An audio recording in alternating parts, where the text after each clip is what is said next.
তাদেরকে বিচারের আওতায় না নিয়ে এসে আপনি যদি মনে করেন তাদেরকে স্পেস দিবেন, তারা কি সুযোগ সন্ধানী না? আমি চাই দেশের সবাই একসাথেই কাজ করুক, বিভক্তির রাজনীতি ভুলে, কিন্তু যারা অপকর্ম করেছে তাদের শাস্তি হওয়াটা জরুরি, এবং যারা দালালিপনা করেছে তারা যাতে আবার সুযোগ সন্ধানের মতো মূল স্রোতে না মিশে যেতে পারে।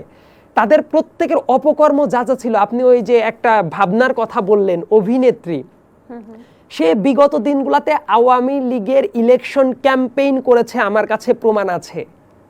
শেখ হাসিনার সে ক্যাম্পেইন করে বেরিয়েছে, কিন্তু রিসেন্টলি কিন্তু দেখা যাচ্ছে সে আবু সাইদের ছবি এঁকেছে। আবু সাইদের ছবিটা যখন এঁকেছে, এই ব্যাপারটা তার একটা আইওয়াশ, সে ওই আলো আসবে এই গ্রুপের ভেতরেও ছিল, এবং তার বিগত দিনের কাজ পুরাটা স্বৈরাচারী রেজিমের সাথে অ্যালাইন্ড।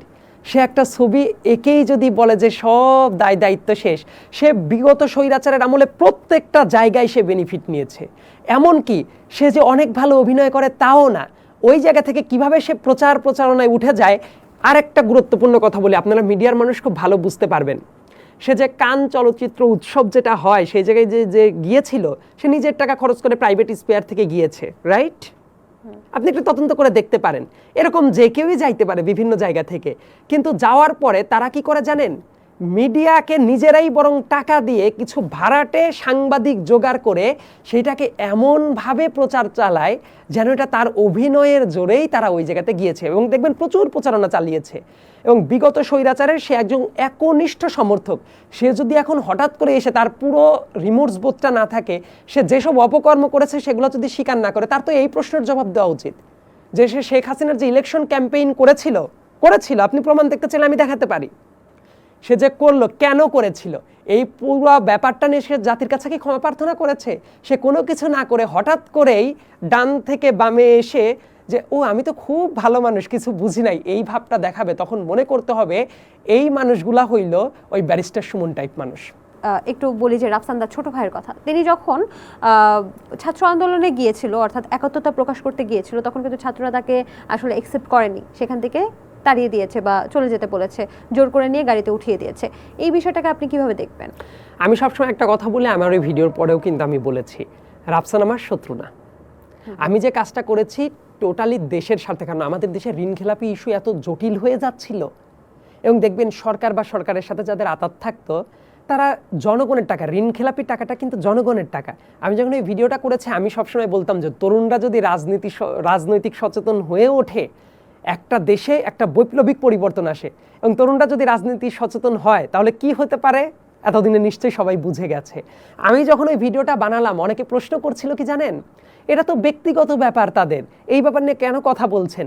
ঋণ খেলাপির যে টাকা, এটা যে ব্যক্তিগত টাকা না, এটা যে জনগণের টাকা, ব্যাংকের টাকা কিন্তু পাবলিক মানি। ইয়তরা এই ব্যাপারটাও ভুলে গিয়েছিল। সো আমার টার্গেটটা ছিল এই ঋণ খেলাপি যারা করে, মতিউরের মতো যারা অনেক টাকা পয়সা মেরে দেওয়ার কাজ করে, এরা যাতে পাবলিকলি তাদের রিপার্কেশনের ব্যবস্থা হয়। এবং এইটা করার পরে আমি বলি, আমি তারপর বলছি এই ব্যাপারটা। তারপরে রাফসানের ওই জায়গাটা ভুলটা কি হয়েছে জানেন? সে যদি এই ব্যাপারটা স্বীকার করে নিত তাহলে কিন্তু পাবলিকের চোখে ওই ব্যাপারটা ধরা পড়তো না।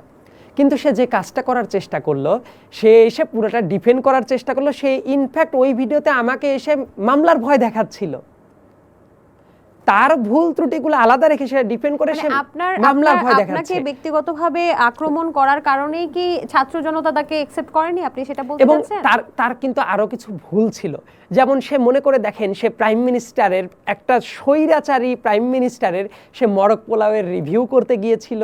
সে নসরুল হামিদ বিপুর মতো একজন, মানে বাংলাদেশের বিদ্যুৎ খাত ধসায় দেওয়ার যে একটা নেতা, নসরুল হামিদ বিপুর সে ইলেকশন ক্যাম্পেইন করে বেরিয়েছে। এই কাজগুলো করার জন্য আমার মনে হয় রাফসান যদি পাবলিকলি এসে বলতো আমি যে এই কাজগুলো করেছি, এই কাজগুলো ভুল, তাহলে মানুষ কিন্তু তাকে অ্যাকসেপ্ট করতো। ইনফ্যাক্ট তাকে যখন ওই যে আন্দোলনের ভেতর থেকে গাড়িতে যখন তুলে দেয়, এই ব্যাপারটা দেখে না আমারও ভালো লাগে নাই। আমি ব্যক্তিগতভাবে প্রতিশোধ পরায়ণ মানুষ না। ইনফ্যাক্ট আমি কি চাই জানেন, এরপরে ওই ইনফ্লুয়েন্সার সোসাইটির কিন্তু আরও কয়েকজন, রাফসান না আরও কয়েকজন আমার সাথে কথা বলেছে যে ভাইয়া আমরা না এই ব্যাপারটা ফেস করেছি এটা নিয়ে। ইনফ্যাক্ট আমি কিন্তু মনে করে দেখেন, আমি যে ভিডিওটা বানিয়েছিলাম রাফসানকে কিন্তু আমি কফির দাওয়াতও দিয়েছিলাম, যে সরকারের টাকা সরকারকে ব্যাক করে দিতে পারলে আমি তাকে কফির দাওয়াতও দিয়েছিলাম। সো রাফসানকে যেদিন টিএসসিতে এই কাজটা করা হয়, আমি যদি ওই জায়গায় উপস্থিত থাকতাম আমি এটা ডিফেন্ড করতাম। কারণ একজন মানুষ ভুল করতে পারে, ভুলটা এদের, আমি চাই ইয়ত যারা আছে ভুলের জায়গাটা বুঝে সে যদি পাবলিকলি